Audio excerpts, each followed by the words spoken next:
नमस्कार दोस्तों, आप सभी का स्वागत है कहानी आपकी और मेरी ग्रहों की ज़ुबानी यूट्यूब चैनल के ऊपर। इसमें आज जो हम लोग बात करेंगे वृश्चिक लग्न के लिए यानी कि स्कॉर्पियो के लिए, स्कॉर्पियो असेंडेंट के लिए कैसा रहेगा नवंबर का महीना। अब आपके देखिए लग्नेश जो है मंगल जो है वो आपके अष्टम स्थान के अंदर में चलेंगे। मंगल मिथुन राशि में चले जाएंगे 17 अक्टूबर से। 17 अक्टूबर से लेके 14 तारीख तक यानी कि 14 नवंबर तक वो आपके अष्टम स्थान में रहने वाले हैं और वक्री हो जाएंगे 30 तारीख को। 30 नवंबर से वक्री हो जाएंगे। तो इस समय में आप जो है वो बाजरे का दान जो रहता है वो करिएगा, तुला दान करिएगा अपने ऊपर से। साथ ही साथ में देखिए मंगल जो है वो अपने आप में आप इंडिपेंडेंट रहते हैं, इंडिविजुअलिटी को आप काफ़ी पसंद करते हैं और मंगल आपके लिए देखिए छठे स्थान के स्वामी भी हैं, रोगों के स्वामी भी हैं, आपके ऊपर में ऋण के स्वामी भी हैं। तो सेहत का ध्यान दीजिएगा। और अष्टम स्थान जो है वो रिप्रेजेंट करता है, कई बार पॉइजन से रिप्रेजेंटेशन लेता है, जहर से, सर्जरी से।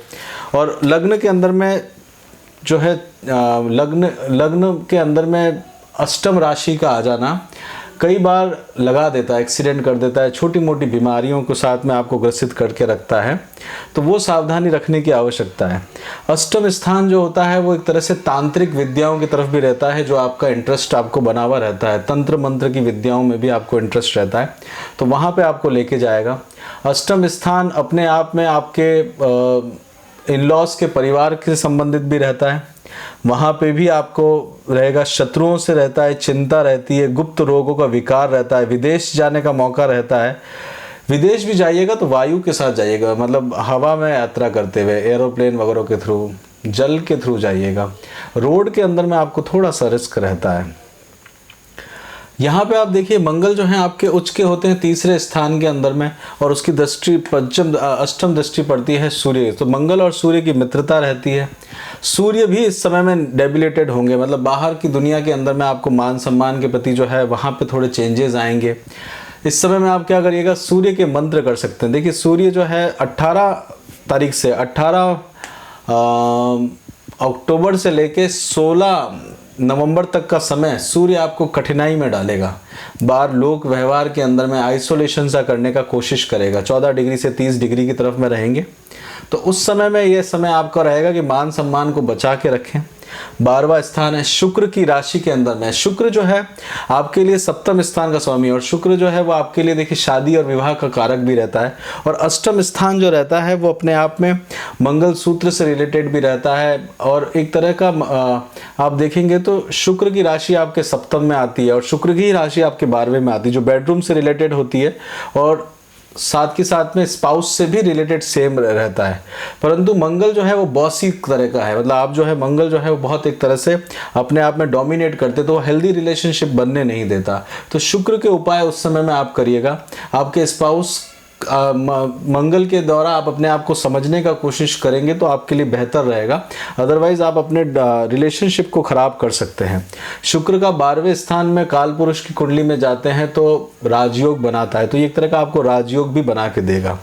मंगल जो है आपके अष्टम भाव में रहेंगे तो आपकी सप्तम दृष्टि जो रहेगी आपके एंसेस्टर्स के हाउस की तरफ भी रहेगी, एंसेस्टर घर की तरफ, घर परिवार कुटुंब की तरफ भी रहेगी। अकस्मात धन का लाभ भी करवा देंगे, अचानक धन का लाभ भी इस समय में देखने को आपको मिल सकता है। केतु 12वें स्थान में चल रहे हैं। केतु का 12वें स्थान में चलना आध्यात्म को बढ़ाता है। केतु जो है वो डिटैचमेंट को लेके जाते हैं और यहाँ पे आप अगर आध्यात्म की यात्राएं या फिर करते हैं तो वो आपके लिए बेनिफिशियल रहेगा। नेत्रों का ध्यान देने की आवश्यकता है, आंखों को नेत्रों का ध्यान देने की ज़रूरत है इस समय में। और जो फ्री में अगर आप चाहें तो नेत्रों के हिसाब से दवाइयाँ बांट सकते हैं, जो नेत्रहीन वगैरह है तो उससे आपको लाभ देखने को मिलेगा। बुध जो है वो आपके लिए देखिए 11वें स्थान लाभ स्थान के स्वामी हैं और अष्टम स्थान के स्वामी भी हैं। तो मरकरी जो है वो यहाँ पे मित्रों के कारक, मित्रों के अंदर में कम्युनिकेशन के अंदर में आपकी पहल रहती है। लाभ स्थान आपको सडन बेनिफिट भी होता है, धन का सडन बेनिफिट भी क्रिएट आप कर सकते हैं। और यहाँ पे बुध जो है वो उनकी मूल त्रिकोण राशि आती है लाभ स्थान के अंदर में। तो इन लॉज के परिवार के प्रति भी वहाँ पे भी आपको ध्यान देने की ज़रूरत है। और अगर आप देखें तो मंगल जो है मंगल 4th हाउस के अंदर में डेबिलिटेड होते हैं, वहाँ शनि की राशि आती है, तो माता से आपके तालमेल ज़्यादा बनते नहीं, और पिता से भी आपका जो है वो एक तरह का कम्युनिकेशन में गैप आपको देखने को मिलेगा, क्योंकि मंगल जो है वो 9th हाउस के अंदर में डेबिलिटेड होते हैं, यात्रा के कारक रहते हैं, जहाँ जो कि आपको लंबी यात्राएं आप लेके आते हैं। चंद्रमा यात्रा के कारक रहते हैं, और 9th हाउस जो है वो लंबी यात्राओं से रहता है, रिलीजियसली रहता है। बट यहाँ पे मंगल जो है वो डेबिलिटेड होते हैं, और चंद्रमा आपके लग्न में नीच के हो जाते हैं। तो कई बार जो है फिलोसॉफिकली आपको काफ़ी चीज़ें जो अध्यात्म से है रिलेटेड है, उनको समझने का आपका तरीका थोड़ा सा अलग आपको लेके आता है। और यहाँ आप देखेंगे तो शनि जो है वो आपके तीसरे स्थान में चल रहा है। ये तीसरा स्थान उच्च स्थान रहता है, छोटे भाई बहनों का स्थान रहता है, और शनि मार्गी हो चुके होंगे। शनि जो है अब 23 तारीख से आप देखेंगे 23 अक्टूबर से लेके 18 जनवरी तक अब आपके यहाँ रहने वाले हैं, छोटे भाई बहनों के लिए। और मंगल यहाँ पे उच्च के होते हैं, तो आप में ब्रेवरी बहुत होती है, क्योंकि सूर्य एक तो आपके कर्म स्थान में है और मंगल यहाँ उच्च के होते हैं, वहाँ शनि आए हुए हैं। तो कोई बहुत बड़े डिसीजन जीवन में आप लेंगे, अपने घर से दूर जाने का डिसीजन भी इस समय में आप ले सकते हैं।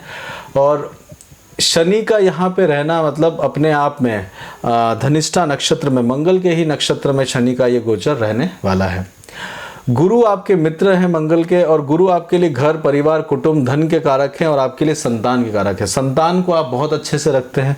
संतान के लिए आप जो है वो अपनी मतलब गुरु की राशि में, स्वयं की राशि में रहती है गुरु, आप संतान के लिए आप काफ़ी कुछ फैसिलिटी करके देते हैं उनको। तो संतान के लिए जो है वो आप अपने आप में बहुत विचार करते हैं, क्योंकि गुरु की राशि आती है, और यहाँ पे मीन राशि भी आती है, जलीय तत्व राशि भी आती है। आप भी जलीय तत्व हैं और मीन राशि भी है, तो संतान के लिए आपका काफ़ी एक अटैचमेंट देखने को रहता है।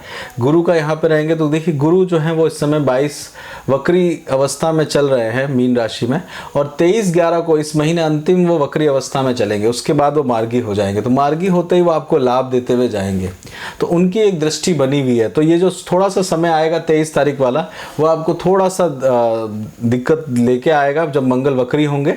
बट 23 तारीख के बाद में आपके जीवन में अगर गुरु की महादशा चल रही है तो आपको काफ़ी बेनिफिट मिलेगा, और कोई महादशा चल रही तो उसके बारे में आपको उस महादशा के उपाय अवश्य करने चाहिए। अब 4 ग्रह हैं, केतु, शुक्र, बुध और सूर्य, वो अपने यहाँ पे बैठे हुए हैं। शुक्र बैठे हुए हैं 12वें स्थान में, तो एक विपरीत राजयोग आपके लिए बनाए हुए हैं। अपने ही घर के अंदर बैठे हुए हैं, तो यहाँ पे राजयोग आपको बनाए के लेके आएंगे। राहु सब 6ठे स्थान में अच्छा रिजल्ट लेके आते हैं। कर्म क्षेत्र के अंदर में आपको कोई पराजित नहीं कर पाएगा राहु जब तक बैठे हुए हैं।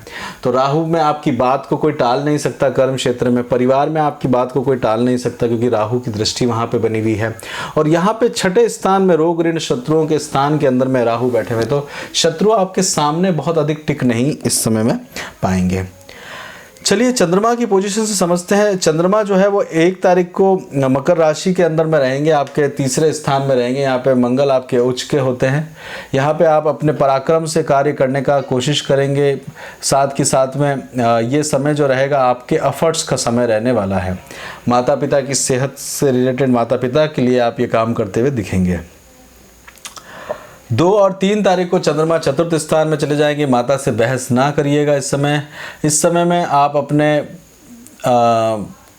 प्रशासनिक शक्ति या एडमिनिस्ट्रेटिव शक्ति को बढ़ाने का काम कर सकते हैं, और साथ ही साथ में अपने ऐश्वर्य और कीर्ति के लिए काम को यहाँ पे बढ़ सकते हैं। देखिए सूर्य डाउन हुए हैं, तो यहाँ पे आपके एफर्ट्स को जो है वो रिकॉग्नाइज करने की ज़रूरत आपको लेके आएगी। अपनी सेहत का ध्यान भी इस समय में आपको रखना होगा। 6, 7 और 8 तारीख को माफ़ करिएगा 4 और 5 तारीख को चंद्रमा त्रिकोण में आएंगे। ये समय आपके लिए ठीक रहेगा, अच्छा रहेगा, बच्चों के लिए आपके लिए अच्छा रहेगा। 6, 7 और 8 तारीख को चंद्रमा मेष राशि में जाएंगे। यहाँ पे आप अपने शत्रुओं के ऊपर में, अपने ऋण के ऊपर में विजय प्राप्त करते हुए दिखेंगे। 9 और 10 तारीख को आप देखेंगे तो चंद्रमा आपके 7वें स्थान में जाएंगे। स्पाउस के साथ, पार्टनर के साथ में समय को बिताएंगे। साथ के साथ में अगर आपका व्यापार वगैरह है, बिजनेस वगैरह है, तो उसमें भी आपको फ़ायदा मिलेगा। भतीजा पक्ष के सामने आपका किसी कारणवश आमना सामना भी हो सकता है। उसके बाद चंद्रमा जो है 11-12 तारीख को आपके अष्टम भाव में चले जाएंगे। अष्टम भाव में सावधान रहिएगा इस दिन कहीं पे खाइएगा पिएगा भी नहीं, क्योंकि देखिए अष्टम भाव वो अब अष्टम राशि अष्टम भाव में है, फूड पॉइजनिंग वगैरह का होने का डर रहता है। 13, 14 और 15 तारीख को चंद्रमा आपके नवम स्थान में चले जाएंगे। 9th हाउस के अंदर में चंद्रमा का जाना आपके लिए आध्यात्म से भरा हुआ दिन रहेगा। यात्राएं रह सकती हैं आपके लिए। अपने अधिकारों का आप इस समय में विश्लेषण करते हुए दिखेंगे। 13, 14 और 15 तारीख के बाद में 16 और 17 तारीख को चंद्रमा आपके 10th हाउस में आ जाएंगे। 10वें घर में आप देखेंगे तो आप स्वतंत्र होकर कार्य को करते हुए दिखेंगे। कार्य सिद्धि के ऊपर में आपका ध्यान रहेगा। सूर्य अपने आपके लग्न में आ चुके होंगे तो अब आपका मान सम्मान बढ़ना शुरू हो जाएगा। सूर्य 1st हाउस में आ चुके होंगे तो ये अक्टूबर का महीना जो रहेगा वो आपके लिए थोड़ा सा 18 अक्टूबर से 16 तक में थोड़ा सा समय कम रहेगा, बट आपके लिए वृश्चिक राशि के अंदर में आते ही आपकी बात और आपके निर्णयों को सहारा जाएगा पब्लिकली। उसके बाद चंद्रमा जो है आपके जाएंगे धनु राशि के अंदर में। चंद्रमा आपके लिए जाएंगे कन्या राशि के अंदर में 18, 19 और 20 तारीख को। मित्रों से मिलने का, बड़े लोगों से संपर्क करने का समय आपको मिलेगा। मशीनरी से रिलेटेड काम करते हैं उसमें आपको लाभ लेने का मौका मिलेगा। इस दिन आपको कोई अचानक से धन का लाभ भी हो सकता है। 21 और 22 तारीख को चंद्रमा आपके 12वें स्थान में। अगर आप विदेश जाना चाहते हैं तो ये बेहतरीन समय है आपके लिए, आप इस समय इसका उपयोग कर सकते हैं। हेल्थ का ध्यान देने की ज़रूरत पड़ेगी। 23 और 24 तारीख को चंद्रमा आपके लग्न में आ जाएंगे, 1st हाउस में आ जाएंगे। यहाँ पे आप अपने मन को टटोलने का कोशिश करेंगे। हेल्थ का भी ध्यान देने की ज़रूरत पड़ेगी। 25-26 तारीख को चंद्रमा 2nd हाउस के अंदर में आ जाएंगे। द्वितीय स्थान जो रहता है घर परिवार कुटुंब खान पान से रिलेटेड, भोजन से रिलेटेड रहता है, विद्या से रिलेटेड रहता है। और यहाँ पे आप अपने पुराने धन को देखने का कोशिश भी करेंगे और यहाँ अपने संतान के लिए भी काम करने का आपको मिलेगा। यहाँ पे आपकी संपदा को बढ़ते हुए आप देख सकते हैं। उसके बाद में चंद्रमा जो है वो आप मकर राशि में 27-28 को जाएंगे। यहाँ इस समय में अगर आप देखें तो मकर राशि के अंदर में चंद्रमा आपको शनि के साथ में रहेंगे। इस दिन आपको पराक्रम करना पड़ेगा। छोटे भाई बहनों की जिम्मेदारी आपके ऊपर में आ सकती है। छोटे भाई बहनों से आपके विचार बहुत अधिक नहीं मिलेंगे, आपकी विचारधाराएं अलग रहेंगी और आपके छोटे भाई बहनों के आप हमेशा देखेंगे कुछ ना कुछ क्लैशेस होंगे अदरवाइज। और उसका अगर आप निवारण करना चाहते हैं तो सूर्य और शनि की पूजा आप करें। शनिवार को फास्ट कर सकते हैं, संडे को फास्ट कर सकते हैं। फलाहार ले 6 बजे के बाद भोजन ना करें, आपके लिए बेनिफिट रहेगा। सुबह लेट ना उठें, आपके लिए फ़ायदेमंद रहेगा। 29 और 30 तारीख को चंद्रमा जो है वो आपके 4th स्थान में चले जाएंगे। यहाँ पे आप जो है अपने घर के अंदर में सुख से समय को बिताते हुए रहेंगे। ये समय जो है किसी तरह का नया क्रिएटिविटी के लिए भी आप समय दे सकते हैं। बुध भी जो है वो वृश्चिक राशि के अंदर में आ जाएंगे और लाभेश का जो है खुद के घर में आ जाना, मतलब लाभेश का खुद के घर में आना, तो लाभ प्राप्त करने वाला समय आपके लिए रहेगा। हेल्थ के लिए बात करते हैं तो हेल्थ का ध्यान देने की ज़रूरत है। देखिए आपके 1, 2 और 3, 6, 8, 12 में सारे ग्रह बैठे हुए हैं तो हेल्थ का ध्यान दीजिएगा। पढ़ाई के लिए, एजुकेशन के लिए आप बात करेंगे तो 4, 9 और 11 4th स्थान, 9वें स्थान और 11वें स्थान में, तो यहाँ पे विदेश के अंदर में पढ़ाई का आपको एक अच्छा मौका मिलेगा। पर जो पढ़ाई ख़त्म करने के बारे में सोच रहे हैं तो भी आपके लिए समय चल रहा है। 5वें स्थान में गुरु चल रहे हैं, शनि 3य स्थान में चल रहे हैं, 8वें स्थान में लग्नेश स्वयं आ चुके हैं। शादी के लिए इस समय प्लान कर रहे हैं तो ये समय आपके लिए शादी के लिए ठीक चल रहा है। 11वें स्थान के अंदर में आप पार्टनर्स या मित्रों के साथ में आपका तालमेल अच्छा बैठेगा। किसी से प्रेम करते हैं तो वहाँ पे भी आपको शादी, देखिए अष्टम भाव जो होता है वो मंगल सूत्र से रिलेटेड भी रहता है, विवाह भाग के शादी करने का भी योग बनता है। ऑक्यूपेशन यानी कि जॉब के बारे में बात करते हैं। जॉब आपका ओवरऑल जो देखा जाए तो थोड़ी सी मेहनत उसमें रहेगी, उसमें सावधान रहिएगा। शत्रुओं का सामना रह सकता है। जॉब चेंज करने की अपॉर्चुनिटी भी आपके लिए बनी हुई है बिजनेस के अंदर में। प्रॉफिट के लिए बात करते हैं तो प्रॉफिट आपके लिए देखा जाए तो विदेश से आप प्रॉफिट लेते हैं तो आपको फ़ायदा बना रहेगा। हालांकि धन की मात्राओं में आपकी कमी नहीं आएगी। यात्राएं आप कर सकते हैं इस समय में, एरोप्लेन से करें ज़्यादा बेटर रहेगा। अष्टम भाव में है, ज़्यादा ट्रैवलिंग के अंदर में मंगल के उपाय करके जाइएगा। बाजरा दान करके आप जाएंगे, आपको नुकसान नहीं होगा। शत्रुओं के ऊपर विजय प्राप्त कर सकते हैं। शेयर मार्केट के बारे में बात करा जाए तो आपका इंटरेस्ट इस समय में जगेगा। बच्चों के लिए प्लान करना चाहते हैं तो बिल्कुल आप बच्चों के लिए प्लान कर सकते हैं। ओवरसीज़ जाने का एक अच्छा मौका है। रेमेडी के तौर पे आपको बीच में बता ही दिया था, हनुमान चालीसा आपके लिए लाभप्रद रहती है। किसी से भी डायरेक्टली जाके लड़ने का आपको ज़रूरत नहीं है, 2 मिनट रुकें तो आपके लिए बेहतर रहेगा। आप दूसरों के मंगल जो है वो दूसरों के सीक्रेट्स पे पेनिट्रेट करने की पावर उनके पास रहती है, तो आपके पास में ये पावर है, इसका यूज़ करिए। दूसरों के अंदर में अच्छाई भी आप निकाल सकते हैं, या आप में बहुत बड़ी पावर आपको भगवान ने दे रखी है वृश्चिक लग्न के जातकों को। इसी के साथ ही यहीं पे रोकते हैं वृश्चिक लग्न का। आपको कैसा लगा आप ज़रूर बताइएगा। यहाँ तक रुके हैं तो जय श्री राम लिखिएगा। अपना खूब ध्यान रखिए, खुश रहिए। जय श्री राम।